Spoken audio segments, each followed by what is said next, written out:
edificando por la palabra.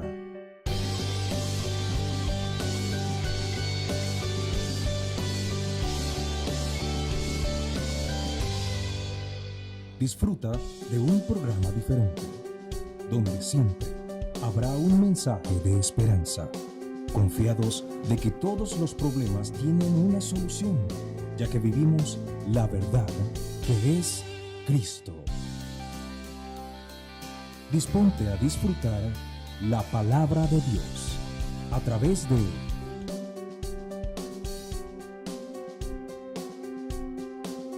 Edificando por la Palabra, con el pastor Andrés Noguera. A toda la gente que nos ve y que nos escucha a través de nuestro programa Edificando por la Palabra, el cual transmitimos desde las instalaciones de la Iglesia Camino al Cielo acá en Caracas, Venezuela.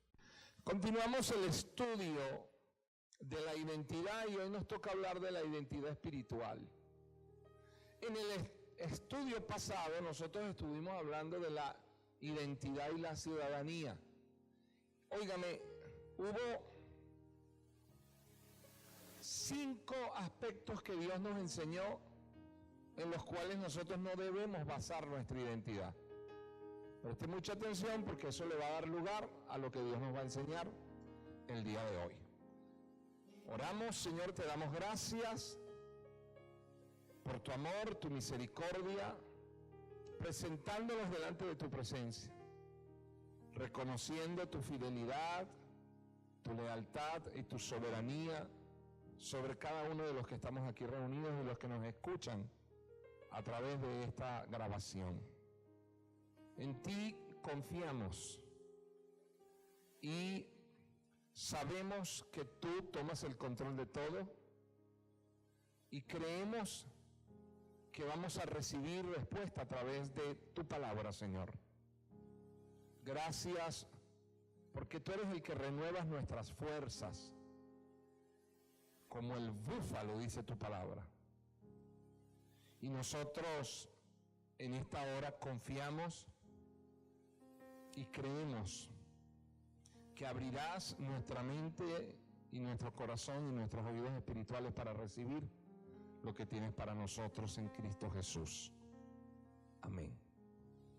Dios nos enseñó en qué no debemos basar la identidad.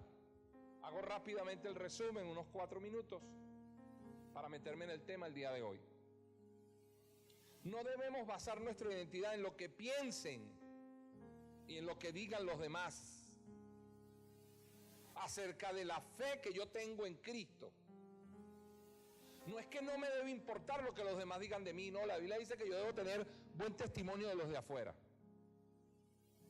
y que yo debo conducirme sabiamente. Pero en cuanto a lo que los demás digan de la fe que yo tengo en Cristo, yo no baso mi identidad en eso. ¿Tú eres cristiano? No. Si tú eres cristiano, yo soy el Papa. Lo que los demás piensen, a usted no le debe importar eso. No basamos nuestra identidad en eso. Segundo, no basamos nuestra identidad en nuestra apariencia física. No es que el que es más simpático es más hijo de Dios y el que es más feo entonces es sobrino. No tiene nada que ver con eso. Nuestra identidad no está basada en la apariencia física. Catiritos, negritos, azulitos, marroncitos, chiquitos, bajitos, grandes, gordos, delgados, nada de eso. Lo tercero, y dijimos que 1 Samuel 16:7 Dios le dijo a Samuel: no mires la apariencia de los hombres. No te fijes en eso. Lo tercero, no basar nuestra identidad en las habilidades, talentos o dones que podamos tener. Es bueno las habilidades, es bueno los talentos, es bueno los dones, pero yo no puedo basar mi identidad en eso. No, es que como yo tengo capacidades, Dios me usa más a mí que al otro. Eso no tiene nada que ver, por favor.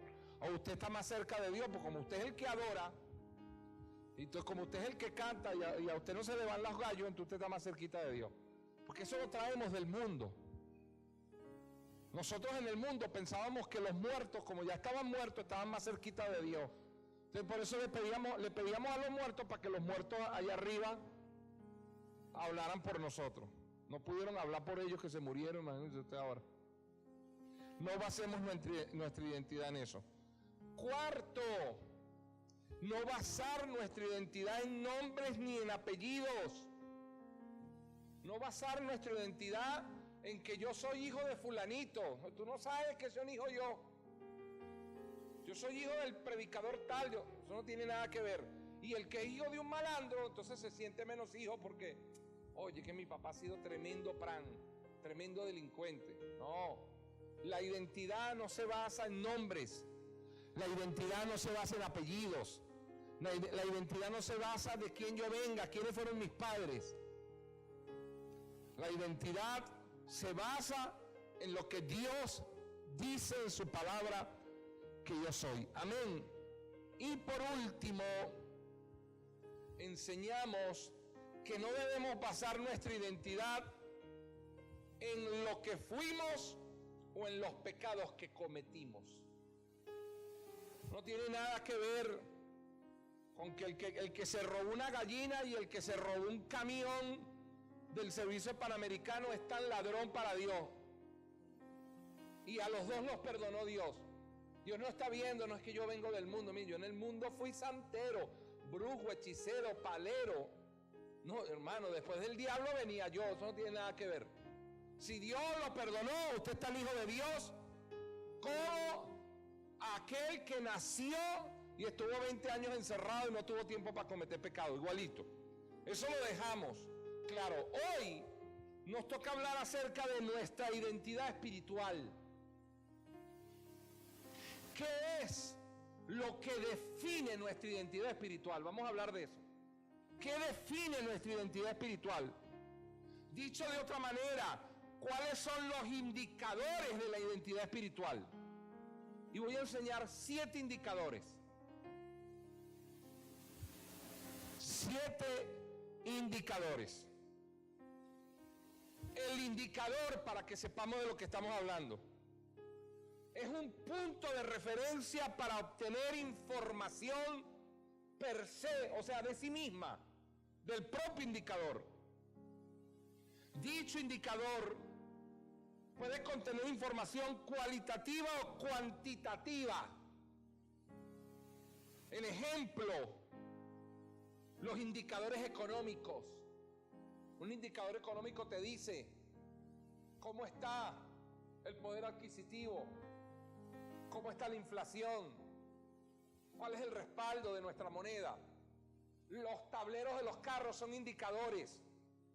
Te dice cómo está la presión de aceite, te indica cuánto combustible te queda, a qué velocidad vas, cuánto kilometraje has recorrido. Esos son indicadores. Óigame, en la vida terrenal, preste mucha atención a esto. En la vida terrenal o en la vida humana, las personas basaban su identidad o construían su identidad en el yo. La gente construía la identidad basándose en lo que tenían, en lo que podían y en lo que hacían. La identidad espiritual no tiene nada que ver con eso. Por eso Dios nos habló la semana en el estudio pasado. No basar nuestra identidad en lo que los demás piensan de mí con respecto a la fe, o en cuál es el talento que yo tengo, o cuál es el apellido que yo tengo. No basemos nuestra identidad en eso. Entonces el mundo está acostumbrado a basar su identidad y a construir su identidad en su yo. Y eso es grave, porque ese es el problema que está reflejado en Génesis capítulo 3. Mire, usted no tiene idea, y ojalá y usted todos los días pudiera evaluarse y autoanalizarse y orar y ministrarse el mensaje básico, porque usted no tiene idea cuán enraizado está el problema de Génesis 3 en nuestras vidas. Terrible, demasiado. Hay gente que si no la toman en cuenta se siente mal, que si la ignoran se siente mal, que si no la saludaron se siente mal, que si a él no le trajeron se siente mal, que si le trajeron pero que lo que le trajeron no es lo mismo que le trajeron a él, se sienten mal. O sea, si a él le trajeron un chocolate grande y a mí me trajeron uno más pequeño, no, a mí me tenía que también tan grande como el grande de aquel, lo más grande. Eso es un problema terrible, grave. Y eso se refleja en la iglesia, se ve entre los creyentes. Cuando la mayor bendición que nosotros pudimos haber adquirido estando en la tierra es la que ya tenemos, de haber sido hechos hijos de Dios. Amén.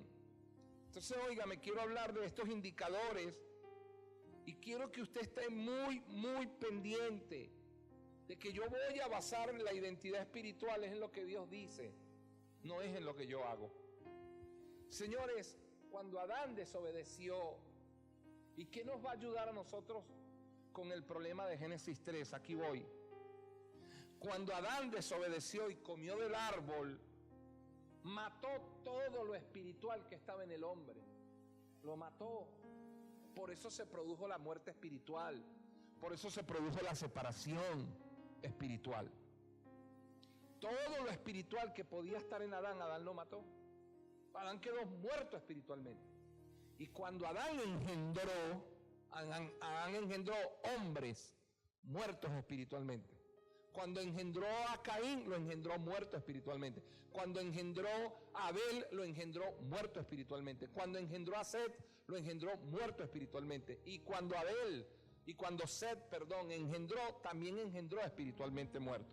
De manera que, óigame, en Cristo se revierte eso. Pero se debe cumplir el mismo principio. ¿Cómo así, pastor? En Cristo hay que matar todo lo terrenal para disfrutar de lo espiritual. Así como Adán mató todo lo espiritual, el postrer Adán vino a matar todo lo terrenal para disfrutar de lo espiritual. Mientras más tú logres matar lo terrenal, más florece lo espiritual que está en ti. Amén, hermanos. Por eso es que nosotros debemos matar ese yo, ese Dios que está dentro de nosotros. Del viejo hombre me refiero, no del Espíritu Santo que mora en mí. Óigame, cuando nosotros hablamos de las propiedades, voy con el primer indicador. Cuando nosotros adquirimos las cosas o adquirimos las propiedades, utilizamos la expresión, esto es mío. Es que esto es mío. ¿Lo ha hecho usted? Lo hace con su teléfono, con su carro, con su moto, con su llavero, con su reloj, con lo que sea. Dice, esto es mío. Y le preguntan ¿qué? ¿Qué le preguntan cuando usted dice, esto es mío? Le preguntan por qué es suyo. ¿Qué responde usted? Porque yo lo compré. Entonces, como usted lo compró y usted pagó, eso es suyo. Lo único que le dicen las autoridades es, demuéstrelo. Entonces usted lo demuestra. Te muestra la factura que está a su nombre y usted muestra la operación, la transacción bancaria que usted hizo. Pero todos decimos, esto es mío porque yo lo compré. Amén. Óigame, el primer indicador, dígale al que está a su lado para que lo recuerde. Fuimos comprados a precio de sangre. El primer indicador en el que yo voy a basar mi identidad espiritual es que yo fui comprado a precio de sangre. O sea, no se extrañe cuando usted le digan, hermano, es que usted es de Dios. Claro que es de Dios porque Dios te lo compró. Busque 1 Corintios capítulo 6 y lea el versículo 19. El apóstol Pablo dice, ¿o ignoráis que vuestros cuerpos es templo del Espíritu Santo, el cual está en vosotros, el cual tenéis de Dios, y que no soy vuestro? Él viene enseñando algo con respecto a la fornicación en los miembros del cuerpo. Pero mire la verdad tan bella que este hombre suelta. Verso 20. Porque habéis sido comprados por precio glorificad a Dios en vuestros cuerpos y en vuestro espíritu, los cuales son de Dios. Entonces, yo baso mi identidad espiritual en que primero yo fui comprado. Ya usted no es vendido al pecado. Ya el pecado no puede ejercer ni exigir derechos sobre usted. No estoy hablando de la obra de pecar, estoy hablando del pecado, de la simiente del pecado. Entonces usted fue comprado a precio de sangre. Vaya grabando eso en su mente y en su corazón. Usted no se pertenece a sí mismo. Usted no solamente tiene un Señor que lo salvó, usted tiene un Señor que lo compró. La mayoría de los cristianos no tienen el problema de ver a Cristo como Salvador, pero sí tienen problema de ver a Cristo como dueño de su vida. Por eso Pablo dice, es vuestro. Lo que más me encanta del Señor, y que no se queda nada más ahí, no es solamente en el hecho de que me compra. Ay, sí, yo soy del Señor porque Él me compró. Pero hermano, con todo respeto, yo sé que a usted le ha pasado lo mismo. Hay cosas que uno compra, pero después que las compra, no le gustan y las deja por ahí. Al momento le gustaron, lo que sea. Pero después, no sé. Oye, pero no seas maniático, no es por manía, no es por necedad. Me gustó, pero ahora no. Pero ¿sabe qué dice la Biblia después que nos compró? Nos santificó. Lo segundo, el segundo indicador en el que yo baso mi identidad espiritual es que yo fui santificado por el Señor. Cuando nosotros vamos a Hebreos capítulo número 10, acompáñeme para leer la escritura. El versículo número 10 de Hebreos 10 dice: en esta voluntad somos santificados mediante la ofrenda del cuerpo de Jesucristo. En esta voluntad en que el único sacrificio que Dios tomó en cuenta para perdonar la raza humana fue el del Hijo, fue Cristo. Por eso el sacrificio de Él bastó una sola vez y para siempre. Entonces dice Hebreos 10, verso 10, en esta voluntad es que nosotros fuimos santificados. Pero cuando usted ve a Corintios, ahí donde estábamos ahorita, Primera de Corintios capítulo número 6, y leemos el verso número 11 del capítulo número 6, dice, y esto eran algunos, mas ya habéis sido lavados, ya habéis sido santificados, ya habéis sido justificados en el nombre del Señor Jesús y por el Espíritu de nuestro Dios. El término santificar significa apartar para usar. No es como el dicho, este ni lava ni presta la batea. Hay gente que aparta las cosas, pero las aparta por egoísta, porque no se las quiere prestar a nadie, porque no las quiere compartir. No, Dios nos compra y después que nos compra nos aparta para usarnos. Pero nos aparta y como sabe que nos va a usar, nos limpia. Entonces el apartarnos y el limpiarnos tiene que ver con la santificación. Y Él nos limpia porque Él nos va a presentar ante el Padre. Busque Efesios capítulo 5.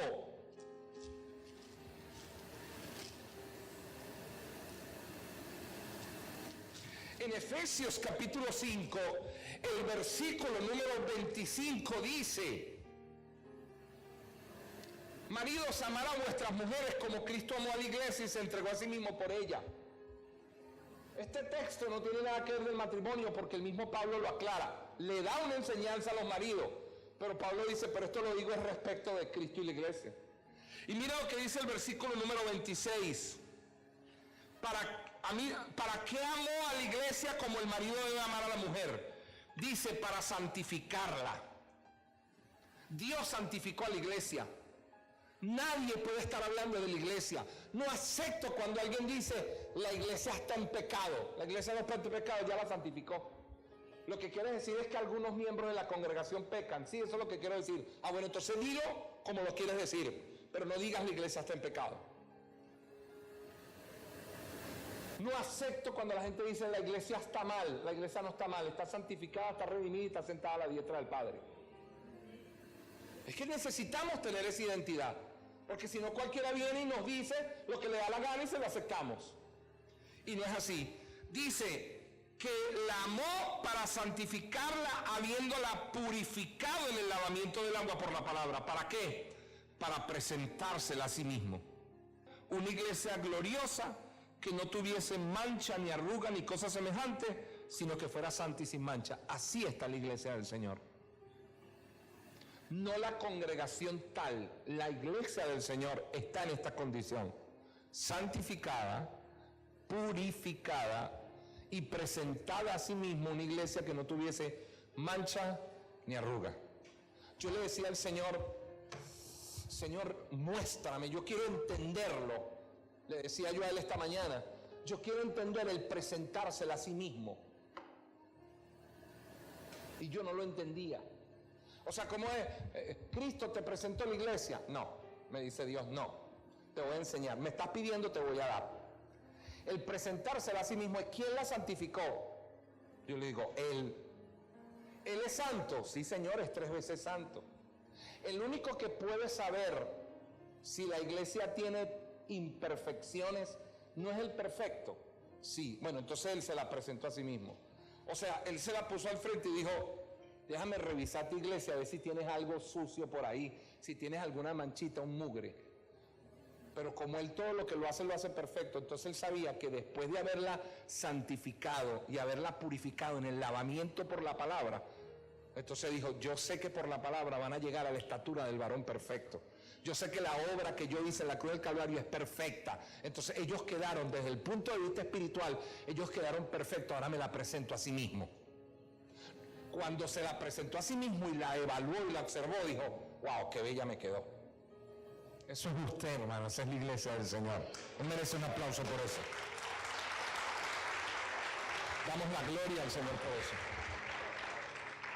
Mire lo que dice Efesios capítulo 1, por favor.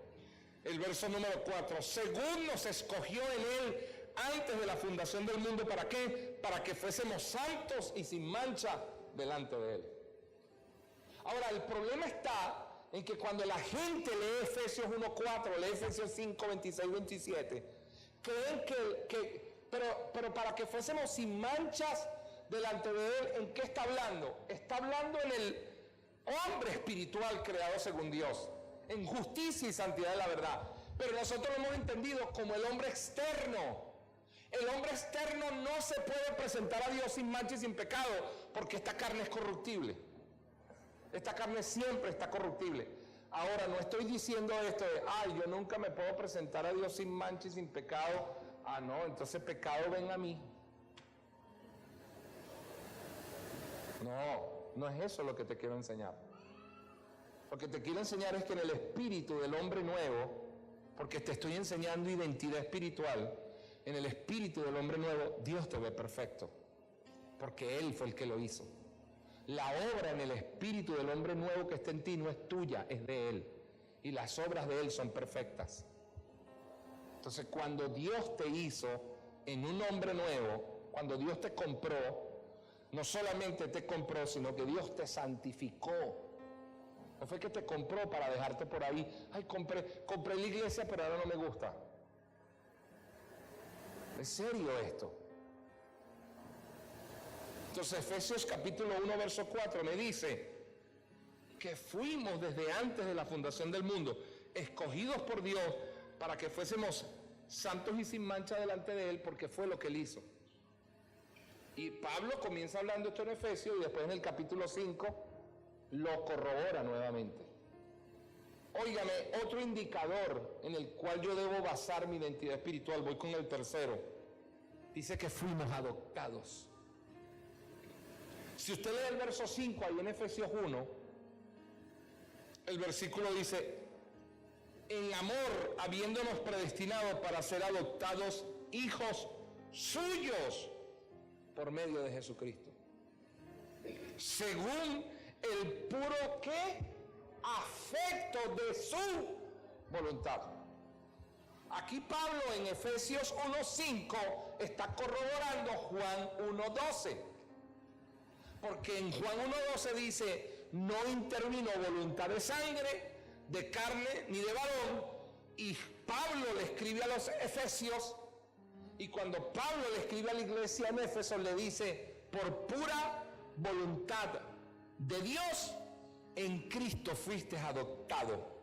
Si lees el capítulo 2 ahí mismo en Efesios, en el verso número 9, dice: esto no es por obra para que nadie se gloríe, porque nosotros somos hechura suya, creados en Cristo Jesús para buenas obras, las cuales Dios preparó de antemano para que nosotros anduviésemos en ellas. Él fue el que preparó todo. Amén. Por favor, Romanos capítulo 8. Acompáñenme para que vean esta preciosura que está en la palabra. En el versículo número 15, el apóstol Pablo dice: pues no habéis recibido el espíritu de esclavitud para estar otra vez en... ¿Por qué dice para estar otra vez? Porque cuando naciste ya estabas en temor. Porque naciste en la condición de caído. Naciste en la condición de separado. Óigame, verso número 15. Pues no habéis recibido el espíritu de esclavitud para estar otra vez en el temor, sino que habéis recibido el espíritu de adopción, por el cual clamamos: Abba, Padre. Y dice el 16: el espíritu mismo es el que da testimonio a nuestro espíritu de que somos hijos de Dios. Y si hijos, también herederos. Y si herederos de Dios, entonces coherederos con Cristo, si es que padecemos juntamente con Él, para que juntamente con Él seamos glorificados. No es que el espíritu de adopción: no, pero mi papá tenía 4 carros y a mi hermano le dejó 3, y como yo soy adoptado me dejó 1. Oye, ¿te vas a quejar? Por lo menos te dejaron 1, es adoptado. No, aquí dice que soy heredero de Dios y coheredero con Cristo. Lo mismo que heredó Cristo lo heredé yo, porque yo soy coheredero con Él. ¿Aló? Oye, qué bendición, hermano. Entonces somos de la familia de Dios. Somos adoptados. Y cuando se adopta un hijo, yo nunca lo he adoptado, pero he estado en trabajos y he sido entrevistado por autoridades cuando me han dicho: usted conoce a fulanito, conoce a Perenceja, que tal, que son de la iglesia, que viene, que esto, que aquello. Y conozco ese proceso. Y una de las cosas que los padres le dicen a los hijos cuando los adoptan les enseñan es el sentido de pertenencia. Esta es tu familia, esta es tu casa, esto es tuyo, este es tu papá, este es tu mamá, siéntete en confianza, esto es tuyo, y desarrollan en ellos el sentido de pertenencia. Yo quiero que hoy usted tenga sentido de pertenencia por las cosas de Dios, tenga sentido de pertenencia por el reino. Usted es heredero del reino, usted es un príncipe, usted es un embajador. Todo lo que tiene que ver con Dios a usted tiene que dolerle. La obra de Dios tengo que haber un sentido de pertenencia. La iglesia a mí me interesa, el evangelismo me debe interesar, porque tengo un sentido de pertenencia por eso. Amén. Entonces dice la palabra que yo fui adoptado, pero es tan bello Dios que de paso me enseña que también fui engendrado. Porque se tiene hijo por resurrección si se muere, por adopción si se adopta, o por engendramiento. No hay otra manera de tener hijos, y las tres la palabra la revela. Cuando usted va a Juan capítulo 1, vea esto, mi amado. El verso número 12 dice: mas a todos los que recibieron y a los que creen en su nombre, Él les dio la potestad de ser hechos hijos de Dios. Vea el verso número 13, dice: los cuales no son engendrados de sangre, de voluntad de carne y de voluntad de varón, sino de Dios. Entonces, ¿somos engendrados por quién? Por Dios. Dice: no son engendrados por hombre, carne o sangre, son engendrados por Dios. Dios nos engendró Ahora, ¿qué usó Dios para engendrarnos? Porque esperma no usó. Yo no soy engendrado por Dios por esperma, porque esperma es carne. Pero la Biblia me enseña cómo yo fui engendrado. Sí, me lo enseña. Yo quiero que vaya a Primera de Juan capítulo 3, por favor, rapidito.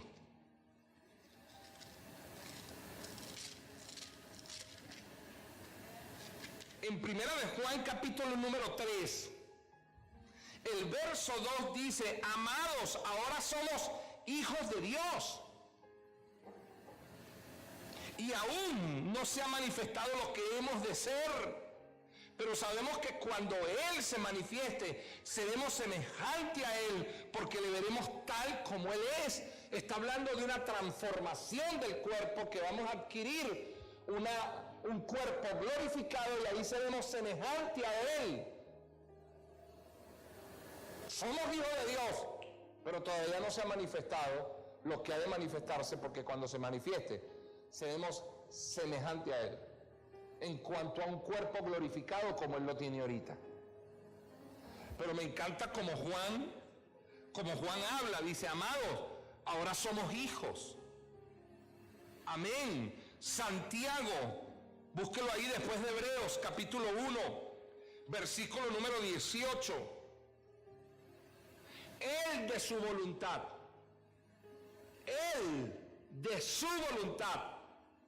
corrobora lo dicho por Juan en 1.12, corrobora lo dicho por Pablo en Efesios 1.5, y ahora Santiago en el verso 18 del capítulo 1 dice: Él de su voluntad nos hizo nacer por la palabra de verdad, para que seamos primicias de sus criaturas.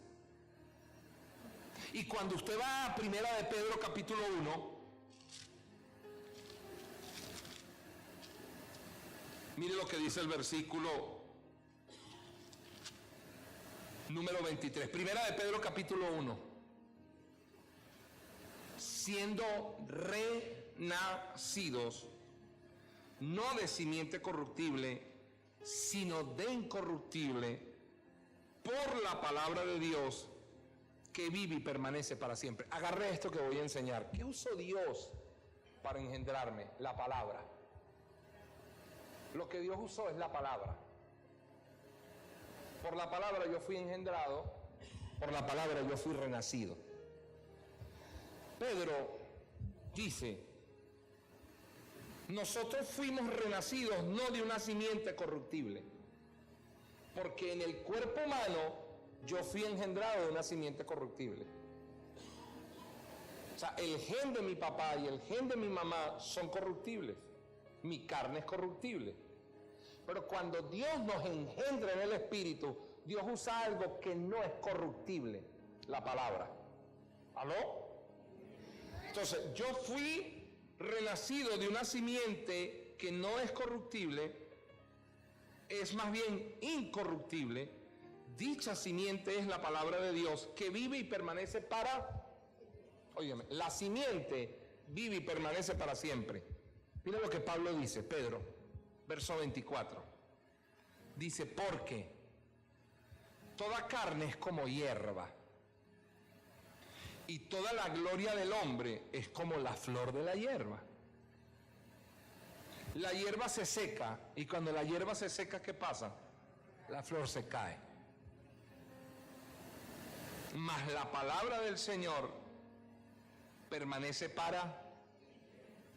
Óigame, si la palabra del Señor no es corruptible y la palabra del Señor permanece para siempre, y lo que Dios usó para engendrarme en mi vida espiritual, o engendrarme en el espíritu del hombre nuevo que fue la palabra, y si la palabra de Dios permanece para siempre, entonces lo que la palabra engendra, ¿por qué tiempo permanece?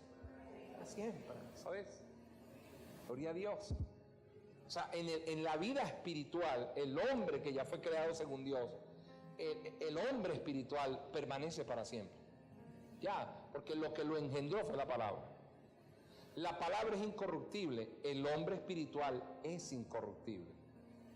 Cuando usted falla, el pecado entra en sus miembros y contamina su alma, pero el espíritu del hombre nuevo no lo puede contaminar. Es incorruptible. El hombre nuevo, el interno, representado en el lugar santísimo. Estaba el campamento, el cuerpo.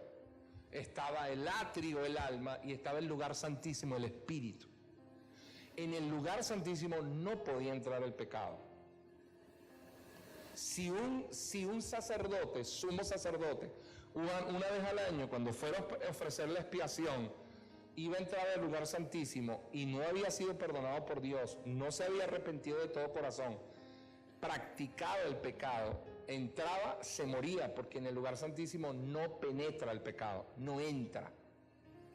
En el espíritu del hombre nuevo, en el renacido, en el que Dios te creó, en ese que tuvo nuevo nacimiento, ahí no entra pecado, no lo puede contaminar, porque no fue creado de una simiente corruptible, sino de una incorruptible.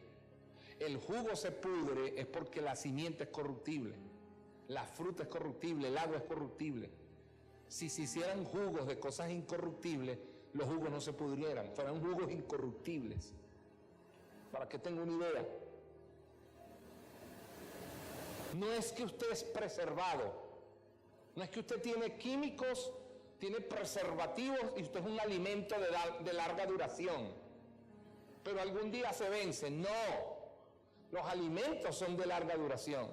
Los alimentos se les ponen preservativos para preservarlos, para conservarlos. Nosotros no somos creados por Dios para que en una fecha nosotros tengamos fecha de vencimiento. No, ya usted fue sellado con el Espíritu Santo y no tiene fecha de caducación. Usted ante Dios vivirá para siempre en su presencia, en el hombre interior. Óigame, fuimos justificados, es el otro indicador. Justificados. Romanos capítulo 3. El verso 24 de Romanos 3 dice: siendo justificados gratuitamente por su gracia, mediante la redención que es en Cristo Jesús. El 25 dice: a quien Dios puso como propiciación. Esto lo voy a explicar la semana que viene. Voy a enseñar el misterio del cambio para la gente nueva que no conoce esto. El versículo 25: a quien Dios puso como propiciación, lo correcto es como propiciatorio, por medio de la fe en su sangre, para manifestar su justicia. Porque si Dios no pone a Jesús como propiciatorio, no puede manifestar la justicia. A fin de manifestar su justicia a causa de haber pasado por alto en su paciencia los pecados pasados. ¿Para qué hizo eso? Porque su mirada había de manifestarse en este tiempo. ¿Cuál? La justicia. A fin de que Él sea ¿quién? El justo. Y Él sea el que justifica. ¿A quién? Al que es de la fe de Jesús. Entonces, óigame, ya nosotros fuimos justificados. O sea, Dios puso en nuestro lugar a Jesús y lo juzgó. Por causa del pecado no pueden ser juzgados dos personas. Dios no puede juzgar a Cristo y juzgar a la humanidad. Hacía el programa el martes con la pastora y le decía a la pastora: amor, recuerda que lo que va a condenar al hombre no es el pecado. Lo que va a condenar al hombre no es que tengan la simiente caída. Las escrituras son claras. Lo que va a condenar al mundo es de no haber creído en Él. La gente no se va a perder porque tienen pecado. La gente se pierde porque no creyó. Jesús lo dijo bien claro: de pecado por cuanto no creen en mí. Eso es lo que va a hacer. Y es no haber creído, le es contado como pecado, pero no como la obra. Sexto, usted fue regenerado. Entonces ahora, como fuimos justificados, la Biblia dice que estamos bendecidos con toda bendición espiritual en los lugares celestiales. Busque Efesios capítulo 1. Efesios 1, el 3. Pablo dice: bendito sea el Dios y Padre de nuestro Señor Jesucristo, que, oído, que nos bendijo con toda bendición espiritual. Que nos, el verbo está en pasado. El verbo bendecir está en pasado. Nos bendijo, es un hecho. Pero mira lo que dice: nos bendijo con toda bendición espiritual. ¿En dónde? En el infierno. ¿Para qué me sirve esa bendición? ¿Para qué me sirve que Dios me bendiga estando en el infierno? Dice: te bendigo con toda bendición espiritual, y la bendición que te estoy dando es para que ocupes los lugares celestiales en Cristo Jesús. Voy con eso para que lo podamos entender. No tiene sentido que Dios nos bendiga a nosotros y nos coloque en el infierno. No tiene sentido que Dios nos bendiga a nosotros y nos coloque en un basurero. No tiene sentido que Dios me bendiga y me coloque en un lugar de miseria. La bendición es tan grande, y déjenme explicarles algo. Dios nos colocó en lugares celestiales, pero me gusta el original del verbo nos bendijo, o sea, bendijo. Dije: déjame averiguar esto en el griego, porque yo veo que Pablo está exaltando a Dios por lo que Dios hizo, y me metí y busqué, significa elogiar, es decir, poniéndolo en una mayor posición. Cuando la Biblia dice que Dios te bendijo con toda bendición espiritual, es que Dios buscó en los lugares celestiales cuál era la mejor posición donde colocarte. Yo quiero que tú entiendas esto. Por favor, ayúdame, William, y tú también, hermano, ayúdame con esas 3 sillas. Esas 3 sillas que están ahí, y ponlas por un momentico aquí. Y con esto termino y continúo la semana que viene. Bendijo en el original significa elogiar. Elogiar significa que tú ocupes un lugar de preeminencia. Llegas a una fiesta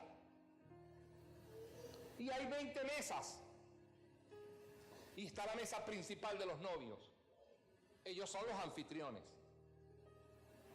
Llegas al palacio de la reina de Inglaterra y ella tiene una cena. Esta mañana vi la noticia del evento que preparó la esposa de Donald Trump para agasajar al presidente de Francia, que lo recibieron. Bueno, los platos eran de oro, los cubiertos eran de oro, las copas eran de cristal y el borde de las copas eran de oro. El video está en YouTube, búsquelo. La noticia la vi en Telemundo esta mañana. Entonces, cuando tú llegas a un sitio así, el solo hecho de entrar, para ti tú dices: wow, qué bueno que yo puedo estar aquí, me siento honrado. Pero después se te acerca una persona y te dice: señora Carolina, la reina quiere que se siente con ella en la mesa. Tú dices: wow, qué elogio. Me está agarrando el verbo elogiar, no elogiar de hermano, eso es adular. Ay, qué bonita eres, qué flaca, ay, pero qué niña, ay, pero cómo te ves, que no, eso es adular. Te estoy explicando el verbo en el sentido que Pablo lo usó. Entonces Pablo dijo, los bendijo. Pablo en el griego, cuando lo escribió, dice, nos elogió. Pero el verbo elogiar ahí significa te voy a poner en un lugar de gran eminencia en los lugares celestiales. No puede ser en los cielos de las aves. No puede ser donde moran los demonios. No puede ser en los astros. Entonces, como Dios te bendijo tanto en el mundo espiritual y como Dios te quería elogiar, Dios dijo, tengo que buscar el lugar de mayor eminencia en los lugares celestiales, es decir, en el tercer cielo. Entonces agarró y buscó el trono santo, el trono celestial, buscó la silla de Dios. Venga Dios.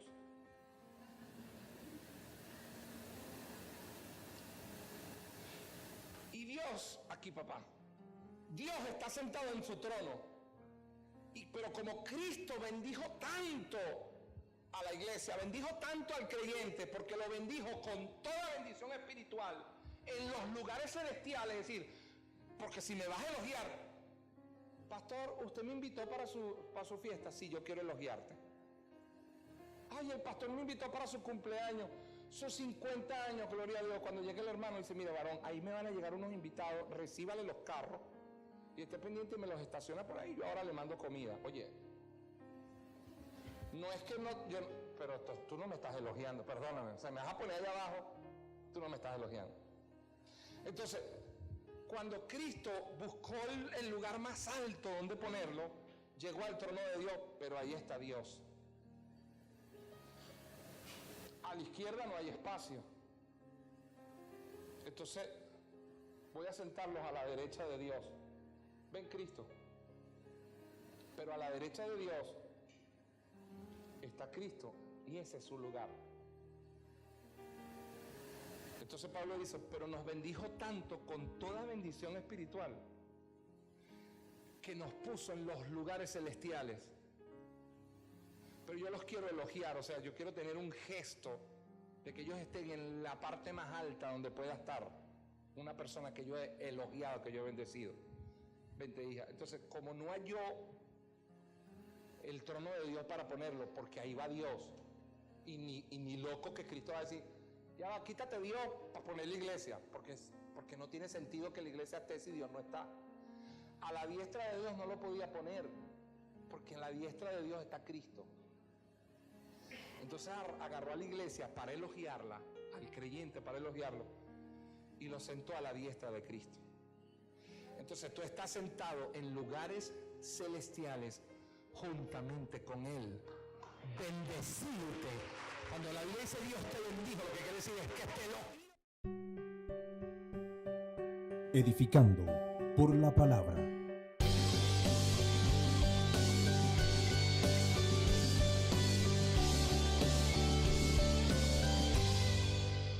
Disfruta de un programa diferente, donde siempre habrá un mensaje de esperanza, confiados de que todos los problemas tienen una solución, ya que vivimos la verdad que es Cristo.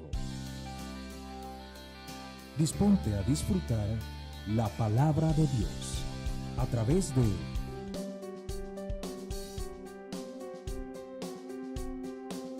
Edificando por la Palabra con el pastor Andrés Noguera.